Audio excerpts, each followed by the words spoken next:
check back in with the coronavirus and the pandemic, etc.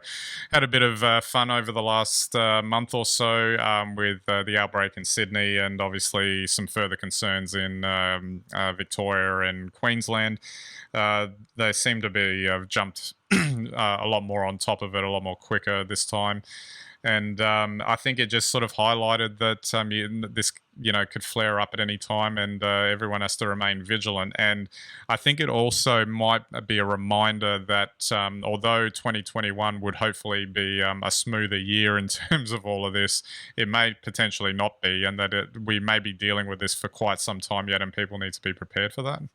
Yeah, I think that's spot on, Ben. I mean, vaccinations or not, until the whole world has corona under control, I can't see things being any smoother. I mean, the vaccine gives us the comfort, I guess, that, we'll be protected from, serious effects of corona. Yeah. But it doesn't mean that the disease itself is going away. And I think that's what we have to live with. And there's still so much we don't know. We don't know how long the vaccines will be effective for. And we also don't know if, with the mutations we've seen of corona, whether it'll end up like the flu and just be an almost annual event. Let's hope not. But look, the good news is vaccines are here. They're going to go a long way in taking us back to whatever the new normal is.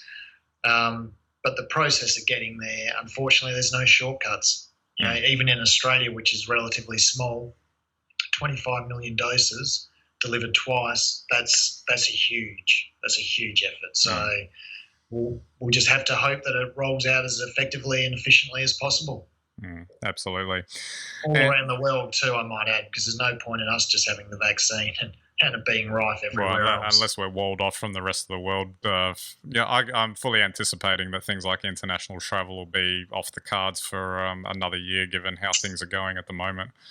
Well, I remember remarking last year when I heard that small story about there'll be no international travel till 2023, and then noticed how quickly all the officials just shut up around that because they didn't want to panic anyone. But I think it might be right. I can't imagine any sort of normalised international travel, even if things went really well with the vaccine. Gee, what would you think? Middle of next year at best for it to start resuming? Yep.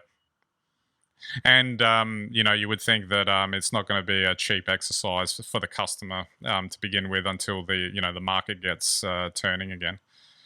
That's right. So it's anyone's guess what the new normal will be.